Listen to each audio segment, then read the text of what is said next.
Hello everybody and welcome. Welcome to Scotty's Toy Box. I'm Scotty and this is my toy box. Well, I have to tell y'all, I was not planning on doing a video today and I didn't have anything set up. And then I just got a little angry at something I read and I went on setting up. I got my microphone in place and I got the web camera on and I jiddled with the software because I kept having glitches. And then I tested it 5 times. 5. And each time I played it back, couldn't hear any sound. I kept fiddling with the sound meters and the little sliders and that. And said I should have sound. And then I thought of something. What if it wasn't the mic power source? Or actually the recording? What if the speakers behind the monitor had somehow got turned off? And that's exactly what happened. So, now that we're all ready, pull up a chunk of the internet, grab yourself a seat and a good drink, because we're going to have a little bit of a rant. See, the stupidity of the human animal is just amazing. I don't think there's a depth to it you couldn't plumb. I'm pretty sure it's a bottomless pit. That thing goes, that depth of that stupidity just is just incredible. You got to give credit where it's due. Humans can be pretty fucking stupid. Anyway, all right, so what am I upset about today? Well, give this a listen to. Wielding rocks and knives, Arizonians attack self-driving cars. That's right. In Chandler, Arizona, apparently the people are so bored that they have got to go after self-driving vans. They're doing a big test down there, Google is, and that, and the vehicles are safe, and they've got a person inside them, and that's part of the problem. The people inside them are being terrified. So the story starts out, the assailant slipped out of a park around noon one day in October, zeroing in on his target, which was idling at a nearby intersection. A self-driving van operated by Waymo, the driverless car company spun out of Google. He carried out his attack with an unidentified sharp object, swiftly slashing one of the tires. The suspect, identified as a white male in his 20s, then melted back into the neighborhood on foot. Oh, that demon. Oh. All right, people. Goes on to say that they're being slashed, they're being pelted with rocks, people stand in front of them, people do very unsafe driving things like pull in front of them and stop, causing the vans to automatically come to an emergency stop. They weave in and out of traffic. One guy with a Jeep kept trying to push it off the road. People, why is the big question. Well, they've got some reasons here, the people that they've managed to track down who are doing it. Oh, they're going to take jobs away from drivers. Oh, the cars are unsafe. You know, there was that woman who was hit by a car. Yeah, there was a woman hit by a driverless car. She stepped out in front of it. There was no reason for her to do that. There was no way the car could have stopped in time. It tried to swerve. A human driver could not have done any differently. You're going down the road 35, 40 miles an hour, and somebody within 5 feet steps in front of your vehicle, you're going to hit them. No ifs, ands, or buts about it. Because in 10 feet, you can't maneuver. You can't get control of the vehicle from that speed to a stop. Not in 10 feet. And that's basically what this woman did. She wanted to cross the road. She didn't look. She stepped in front of the car. So it wasn't the driverless car's fault. I'm not going to...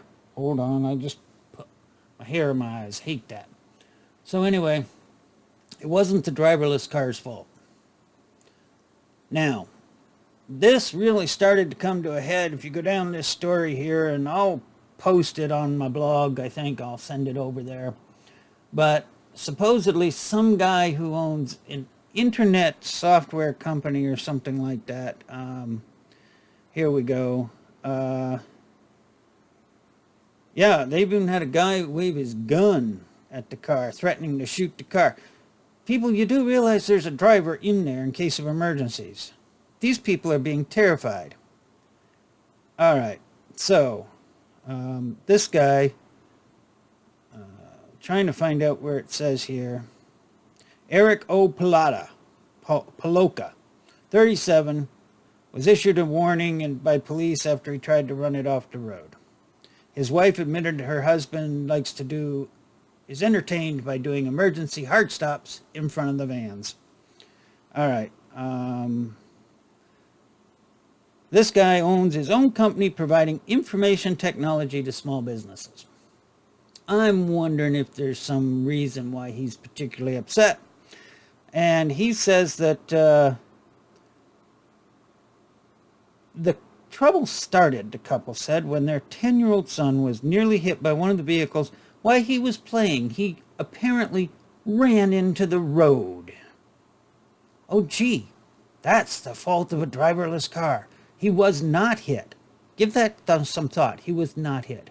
But if he'd have run into the road in front of a drivered car, especially some of the 70, 80-year-olds around here, or some of the damn 16, 17, 18-year-old kamikaze drivers that think they're invulnerable, yeah, that kid would have been a splat. So, but he's just all furious, and he just drummed up all this crap about these driverless cars. Now, again, let's go back to their big complaint is when they're questioned, oh, they're going to take jobs, oh, they're going to make it so I can't drive my car anymore. And none of that is relevant or true. But look at it a different way. Look at it from somebody like me. Now, I can drive again now. I don't know how long it'll last. But I went many years without being able to drive because of medical problems, because of my legs, okay? And I had to take medication, which also made it worse for me to be driving. Now, I live in a park that is mostly senior citizens of varying degrees of decrepitness and old age. And a lot of them shouldn't be driving. Some of them are great drivers, no problem. But some of them are a danger to themselves and anybody else on the road. Also, in this park are people that, especially in the RV section, are people that, let's say, they indulge freely of all sorts of substances. And those substances make them very dangerous behind the wheel. Very dangerous. So, do I like the idea of driverless cars? I sure do. Because I'd like to have some of my neighbors in them. I'd be a lot happier and more trusting. And there's going to come a day when I'm not going to be able to drive. And you don't know what it's like if you can't get... We have no mass transportation here. In order to get to a bus, you'd have to go almost a mile and a half down the road. Now, if you can't drive and you can't walk, how are you going to get a mile and a half down the road just to catch a bus? So we have no mass transportation.